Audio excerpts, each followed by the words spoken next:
E aí, meus amigos, tudo bem com vocês? Vamos para mais um vídeo aqui da nossa playlist sobre princípios do novo CPC. Nesse vídeo, nós vamos trabalhar com o princípio da inafastabilidade do controle judicial, princípio super importante, previsto no artigo 3º do Código de Processo Civil. Não saia daí!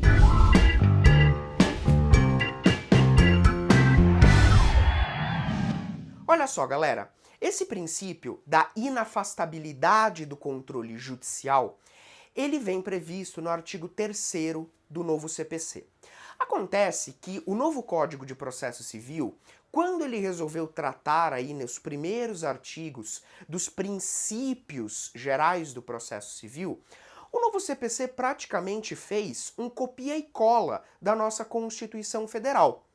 Veja, se você reparar, esse artigo 3º do novo CPC, ele é basicamente uma cópia do artigo 5º, inciso 35 da Constituição Federal. Tudo bem? Eu vou mostrar para vocês como que o nosso legislador trabalhou com esse princípio. Olha só o que diz o artigo 5º, inciso 35 da Constituição. A lei não excluirá da apreciação do Poder Judiciário lesão ou ameaça a direito. Agora vamos comparar com o artigo 3º do novo CPC. Não se excluirá da apreciação jurisdicional ameaça ou lesão a direito. Olha só que interessante, o artigo 5º ele coloca lesão ou ameaça. E o artigo 3º do CPC coloca ameaça ou lesão. Nossa, professor, mas o que tem de interessante nisso? O que tem é que você repara que quando o CPC ele inverte a ordem, colocando ameaça primeiro do que lesão, nitidamente o CPC está passando uma mensagem para a gente de que a tutela preventiva ela tem que ser a tutela, digamos assim, número 1. Para só depois eu manejar a tutela repressiva. Então, o novo CPC privilegia a ideia de prevenção ao direito. Por isso que a tutela preventiva, ela deve vir primeiro do que a tutela repressiva. Parece uma diferença muito sutil, sem intenção nenhuma, mas a gente repara que o legislador aí do novo CPC, ele teve esse cuidado ao inverter as expressões. Tudo bem? Meus amigos, avançando um pouquinho sobre esse princípio, existe um detalhe muito interessante. Durante muitos anos, nós tivemos uma discussão bem acirrada sobre essa questão da inafastabilidade da jurisdição e aqueles casos envolvendo as vias administrativas. Durante muitos anos se perguntou, será que eu preciso, antes de bater as portas do Poder Judiciário, esgotar as vias administrativas? Será que eu primeiro preciso fazer o requerimento administrativo para só depois, mediante a negativa por parte da administração, eu ir ao Poder Judiciário? Muitas pessoas entendiam que essa exigência seria inconstitucional, por ferir o princípio da inafastabilidade da jurisdição, né? Só que o Supremo Tribunal Federal, ele julgou um recurso extraordinário. Se você quiser anotar, é o recurso extraordinário 631-240.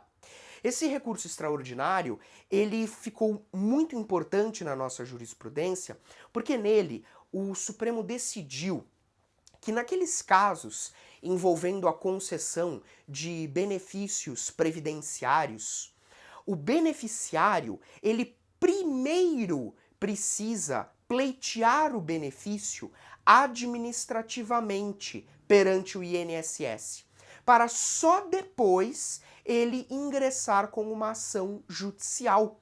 Então, nesse caso, o Supremo entendeu ser constitucional a exigência do prévio esgotamento das vias administrativas. Tudo bem? Na verdade, o que o Supremo disse é que não dá para se cogitar em lesão ou ameaça a direito sem primeiro ter essa negativa por parte do INSS. Então esse é um posicionamento que hoje está consolidado, tudo bem? Esse recurso extraordinário ele é super importante. Como último ponto aí que eu gostaria de trabalhar sobre esse princípio é o seguinte: o novo CPC, nesse artigo 3º que nós estamos trabalhando, ele reconhece o caráter jurisdicional da arbitragem. Veja, a arbitragem é uma forma de solução de conflitos que é regulada pela Lei 9.307 de 1996. Só que a arbitragem, ela ainda não faz parte da cultura do povo brasileiro. A arbitragem acaba tendo uma certa importância maior nas relações empresariais. Mas naquelas relações entre pessoas físicas, ela é mais rara de se ver. E a arbitragem, ela consiste na solução da controvérsia por meio de um árbitro, né? Por meio de uma terceira pessoa que vai exercer as funções de juiz para resolver aquele conflito entre as partes. Durante muitos anos, era sedimentado na doutrina que a jurisdição seria uma atividade privativa do Estado. Portanto, apenas o Estado teria jurisdição, ok? Só que hoje esse posicionamento ele não pode mais prevalecer, porque hoje a jurisdição ela existe como uma atividade estatal, mas ela também existe como uma atividade privada. A jurisdição privada, portanto, é aquela que se dá por meio da arbitragem, ok? Finalizando, o Código também, no artigo 3º, nitidamente privilegia os mecanismos da conciliação e da mediação. Mecanismos que não são novos exatamente. Eles já existiam antes da vigência do CPC 2015. Mas o nosso novo CPC trouxe uma importância muito grande a esses institutos.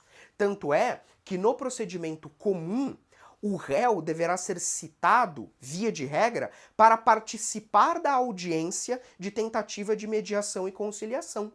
No procedimento comum, portanto, o réu, em regra, ele não é citado para apresentar contestação direto. Ele não é citado para se defender. Ele é citado para participar da audiência de conciliação e mediação.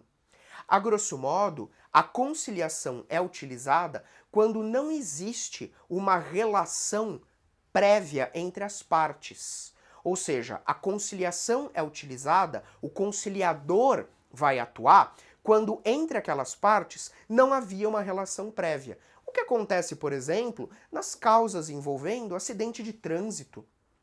No acidente de trânsito, as partes elas não se conheciam antes do acidente. Portanto, não havia relação jurídica anterior. Nesses casos, coloca-se as partes sob a conciliação. Tudo bem? A mediação, por outro lado, são aquele conjunto de técnicas, é aquele conjunto de técnicas em que vão ser aplicadas as partes quando entre elas já houver uma relação jurídica anterior. O que acontece muito nas ações de família, onde entre as partes já existe relação anterior. Então, nesses casos, a mediação será a melhor alternativa. Tudo bem, meus amigos? Então, rapidamente, essas foram algumas considerações sobre o princípio da inafastabilidade do controle judicial, previsto no artigo 3º do novo CPC. Se você gostou, por favor, deixa o seu like, se inscreve no canal e continua acompanhando o nosso trabalho. Peraí! Antes do vídeo terminar, eu tenho uma grande novidade aí pro pessoal de Brasília. Nós firmamos uma parceria com a Concentra Mais.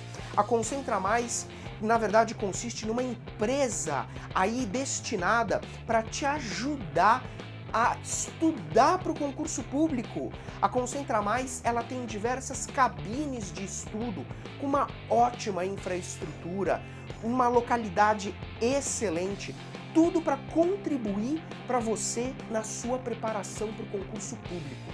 Então, pessoal de Brasília, estamos firmando uma parceria com a Concentra Mais. Entra nas minhas redes sociais, segue a gente no Instagram e segue também a Concentra Mais para conhecer esse trabalho. Forte abraço para você e não desista do sonho.